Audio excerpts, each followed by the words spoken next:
Alright, so we're a few games away from Ultimate Championing, like 4 or 5 games. So in this video, I'll just be, explaining to you guys the plays I make, why I make them.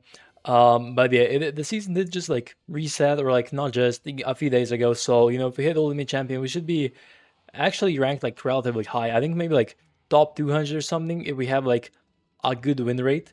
Um, so that would be pretty cool. But alright, this guy goes for a bowler. I'm gonna firecrack here opposite lane because I'll try to activate the king tower. Now we are running log again. Oh, he's gonna fireball here perfectly. I can go for Hog here. Hold up, he's gonna have to respond. Okay, goes for the mini Pekka. Wait, the mini Pekka is gonna die. He still has to like do something for it. Okay, goes for nade. I can count like this, and then look at this lock placement, pushing the bowler into the king tower, and as long as it didn't mess it up, there you go, a nice little king tower, bro. Getting king tower helps so much against most bowler decks, because think about it, what usually runs bowler? Giant graveyard, balloon, what other decks like? I'm sure there's E-Giant. It helps like just like so much.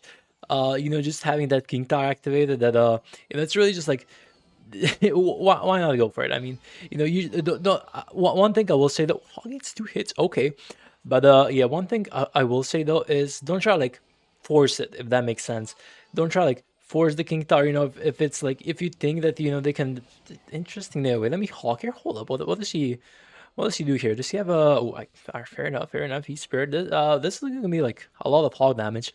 Okay, fireballs. Wait, that was supposed to be a mine. It doesn't matter, right? It doesn't matter. It's still gonna get a decent amount of that. He's gonna bar, but actually that still gets a hit though. Wait, I can still mighty here. But yeah, as I was saying, don't try to like force the king tower. If you think that they're gonna like punish you heavily, try to like avoid. Wait, I'm gonna pop here. He's gonna mini Pekka, right? Bro, I mean, I'm just that guy sometimes. But yeah, again, don't try to like force it.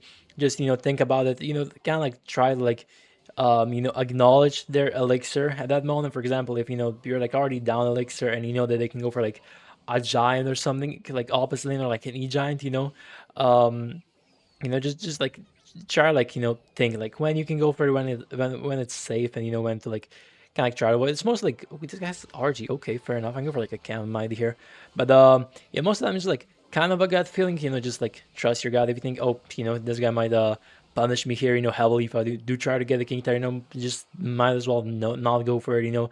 It's just like one of those things that you learn over time, as you play like more games.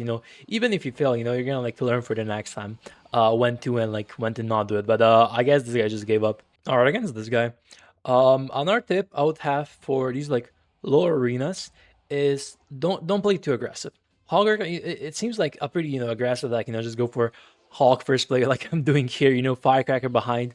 But the reason I can like get away with this most of the time, especially like lower, on top of that, actually my preferred first play, if I have like a Hawk in cycle, isn't to like just play first play. I would much rather cycle a Mighty the back, because it's gonna like allow me to have like so much more control. It's gonna like force something out, and then depending on that, you can either like Firecracker, go for a Hog with it, pop the ability, just it gives you like many more options, where if you just go for a Hawk first play, they can nade or get a freaking tower. Is gonna be like in a worse position overall. So I really like try to avoid Hawk first play. Again, it's not like, but oh, all right, not the best luck here, but yeah, most of the time I would say like try to avoid, unless you like absolutely know what deck they're playing. For example, if I know that I'm playing against like Xbow or something, might as well go for a Hawk first play, because they're gonna pass that sub out. And I mean, it's an even trade. They do cycle to the Evo a little bit faster in that case, but it doesn't really matter that much. He's gonna zap there. I can like go for like a Firecracker. He should like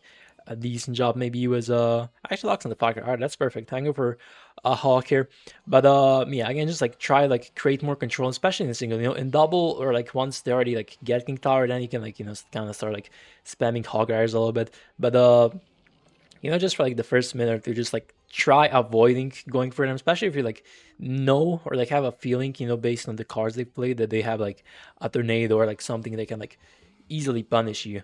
Um, but yeah, another tip I also have is to also avoid cycling Firecracker. I see a lot of like people do this, like when I watch like my clanmates play.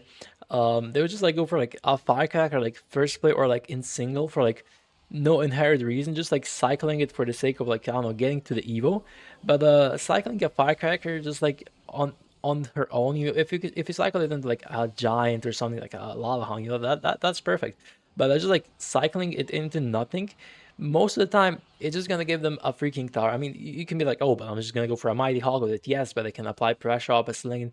They can, force you to spend elixir to where you can't really, do as you would want to with the fire. But nice Kellys there actually on the E spirit, nice little counters. Like a bit like an, oh, just gonna, that felt personal. But yeah, the Skellies can fully counter you. It's like a bit of it's a a fixed interaction, but it's still like sometimes you can play like slightly too early, slightly too late, and you're just gonna not gonna work as planned. But I really try to like avoid cycling firecrackers. I would say at least in like most matchups, if it's not into like a Goblin Giant or into a Sparky. This matchup I can like kind of cycle them because what are they gonna do? They're not gonna go for Goblin Giant. Goblin Giant mini pack of the Bear Jobbers, and even if they do, I can just go for like a cannon, stuff like that. Tide it all, in the range of the firecracker. But yeah, again, there's obviously exceptions, but for the most part, just like avoid doing, especially against cycle decks. Against cycle decks, really just never cycle a firecracker on her own because it's really never gonna work. But yeah, let's see. This is just over a minute. I'm gonna earthquake here. Predict this Sparky. Nice. I would say honestly, Sparky isn't that bad of a matchup. I know a lot of people like struggle with it, but if you play perfectly, they shouldn't win. Now, granted, we do have normal cannon, so maybe it's like a little bit harder now. But the evil cannon, honestly, I don't like mind facing Sparky. But if I was like actually locked in, while playing and not goofing around, I would actually win it like most of the time. This is for Goblin Giant Sparky. Giant Sparky with arrows, zap, mini pack, hordes, stuff like that. That's still pretty bad. Honestly, Goblin Giant Sparky, it's like probably one of the best matchups for Hog Earthquake, at least like right. I mean, it's not really like meta, but just in general, it's a pretty decent match. I'm gonna go for okay. I mean, sure, I'm gonna mighty here just because I don't want the, you know, uh, wait, Sparky, wait. I'll get a hit. Hold up. He has to like do something for the firecracker, otherwise that's on tower. He goes for US, can earthquake there. I think like what, two earthquakes and like a log or something should do it. Yeah, log here. Go for a cannon. Go for actually mighty here. Maybe just why not? And I could just earthquake. All right, good game. Another important thing I would say is just like know when to pressure and when to full on defend. Now, most of the time, it's like you can follow like a simple principle with Hog Earthquake. If you're down elixir, by like at least like two elixir, just like focus on defense. If you go for Hog opposite, most likely they're just gonna ignore it or spend like a bomb or something on it, depending on the deck, and they just defend it cheaply, and you're just gonna get kind of screwed over in the defense. But if you're even, it's like you gotta like base it on like every situation. There's no like fixed scenarios, but just really try to be like cautious. All right, if I go for a hawk here opposite lane when he's sparky, he's gonna just mini pack a counter. He's gonna get no damage and he's gonna have like a giant counter push. But if I go for a hog, like mid defense, but first you gotta you gotta make sure that you're gonna be able to defend.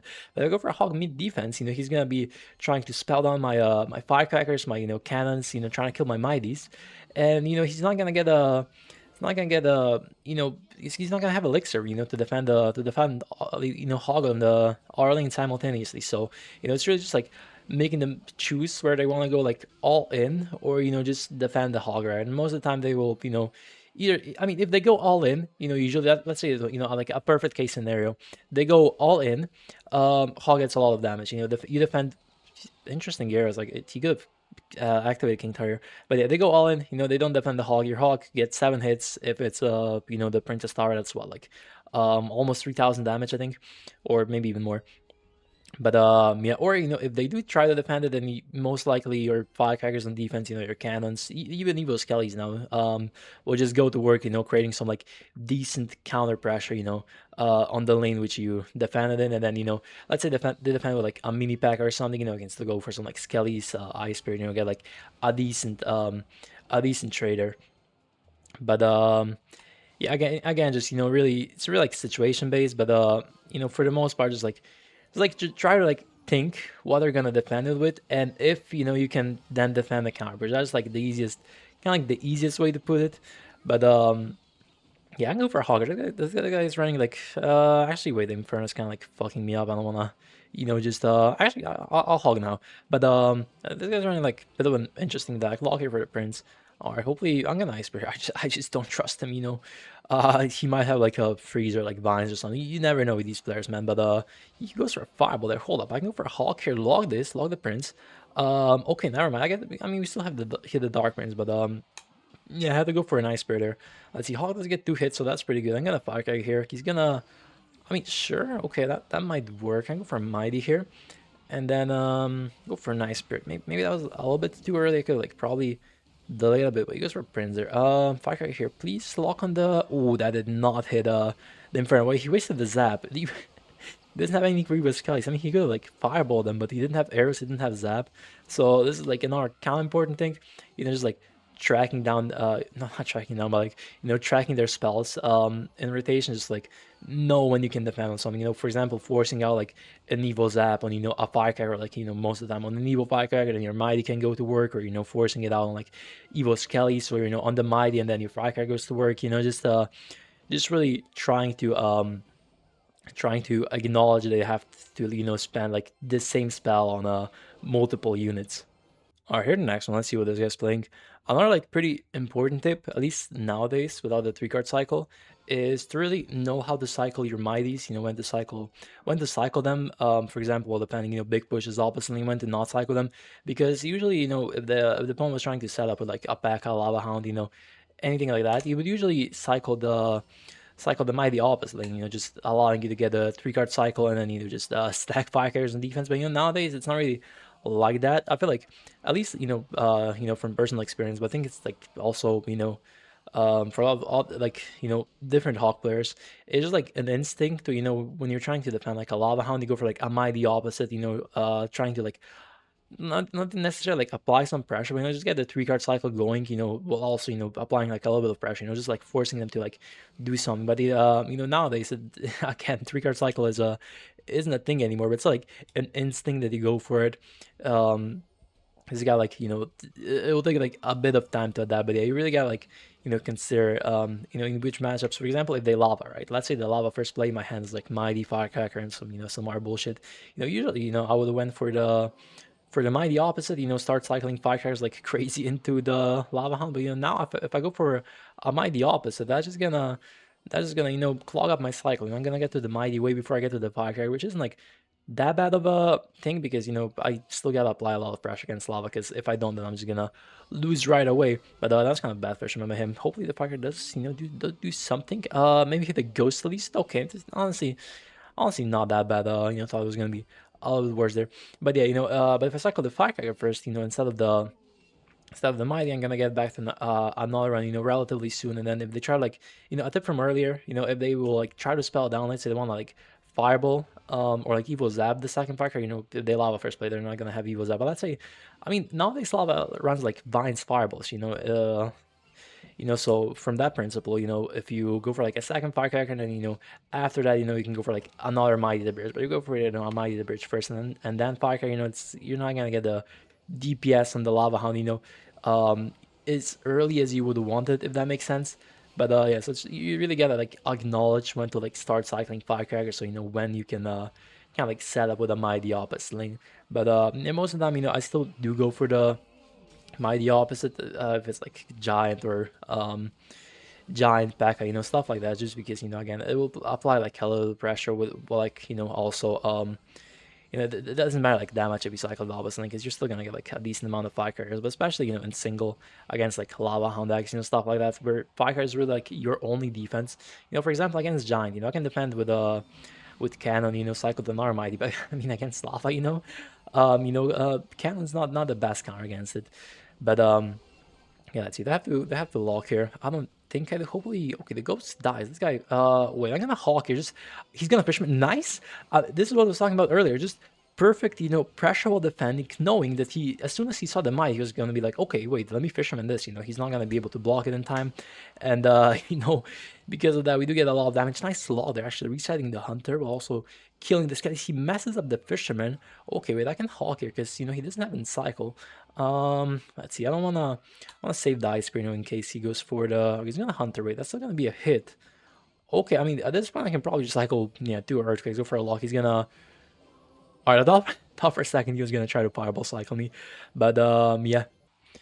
All right, in the last one, everyone this will be ultimate champ, probably like top 200, maybe 300. I'm not sure how my win rates go. I did not mean to click that there. There was something on my screen. Oh, he's probably just gonna NATO. Let's see what is he? NATO, bro. Um, oh, okay. Wait, does he a bit anticlimactic ending? But oh no, he's still here. Okay. He's not like, uh, no clue, no clue. He's gonna shine there. I can just fire here. I have a feeling he has arrows for some reason. I don't know why. So it's like it's still gonna like mighty here. Okay, I guess we just kind of want this one. But the last tip I have is just don't stress. Don't stress over it. It's at the end of the day, it's a mobile game. You're not playing for money. At least I don't think you guys are. There's nothing like important on the line. Just a mobile game. Whether you reach a new ranking or not. It doesn't really matter. Does it really matter in the grand scheme of things? All right, hear me out. Hear me out. If you're top 20, if you get a top 20, that matters. Girls love that. But down there, it's not that serious yet. Just try to stay calm. Even if you're hitting ultimate champ for the first time. Just really try like relax. Be like, okay, even if I lose, I still have another chance. It's kind of like, yeah, kind of like contradicts itself because I stress over this game quite a lot. But yeah, I can might here. But just try, like, I know it's like kind of like an easy thing to say, because it's like easy for me, for like example, like say like, oh, reaching ultimate champion, it's not a big thing, for some people it might be. But yeah, just really like trying to, he's gonna ignore the, oh, that was not the play. I guess he had to try something. But yeah, but again, really just like try not to like stress over the game too much. At the end of the day, it is just a game made by Supercell. So he's still gonna try. But yeah, that wraps up the tips. I'll finish this game. Hopefully, we do play pretty well, because I've been losing quite a few games, because again, it is pretty early on in the season. But let's see, I can go for Mighty here, and then maybe, let's see, I can go for, I'll just Spark right here, I guess. He's gonna kind of like let the Sparky target. Goes for minions, decent minions. I don't really have that much fun. I'm gonna go for Skellies here for the Sparky. Also, distracting the minions, but he's gonna, okay, I can Earthquake this, go for a cannon. I mean, he's gonna get like some minion damage, but I mean, does it really matter? Skelly's here. He's gonna arrows. I mean, bro, just 12 seconds left. Honestly, just hang it up. What does he do here? Like zap, Evo zap, whatever. Okay, no zap. I can count here. Pop the ability, but yeah, let's see how high this puts. Again, hopefully it's like quite a solid rank. I'll try to like push to like top one. Or like top 10 at least. Okay, let's see. 70. Actually, that was better than I expected. But while we are almost top 150, that's pretty good. But I'll try to push to like top one for guys for the next video or something. But if you enjoyed, make sure to like, subscribe, and we'll see you tomorrow. Peace.